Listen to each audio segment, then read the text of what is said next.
एखाद्या परदेशी संस्थेला आपल्या संस्कृतीमध्ये कितपत घुसून द्यायचं आणि कितपत नाही घुसून द्यायचं हे त्या लोकांनी ठरवायचं असतं। तुम्हाला स्क्रीनवर जी दृश्य दिसत आहेत तो आहे जल्लीकट्टू नावाचा तामिळनाडू मधला एक खेळ। तामिळनाडू मधल्या पोंगलच्या सणाला हा खेळ दरवर्षी खेळला जातो। या खेळामध्ये प्राण्यांच्या विरुद्ध क्रूरता केली जाते, म्हणून पेटानं आणि ॲनिमल वेलफेअर बोर्ड ऑफ इंडियानं या खेळावर बंदी आणण्यासाठी अनेक वेळा मद्रास हायकोर्ट आणि सुप्रीम कोर्टामध्ये याचिका दाखल केल्या होत्या। या खेळावर कोर्टानं देखील अनेक वेळा बंदी आणण्याचा प्रयत्न केला, पण तामिळनाडू सरकारने तो उधळून लावला।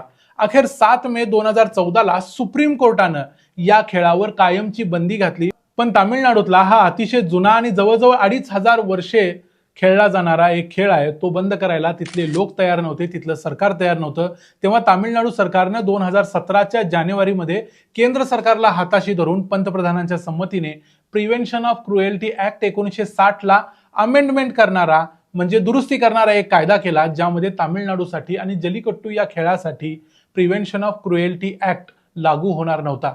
अशा रीतीने जल्लीकट्टू हा खेळ तामिळनाडूमध्ये 2017 पासून अधिकृतरित्या खेळला जातो।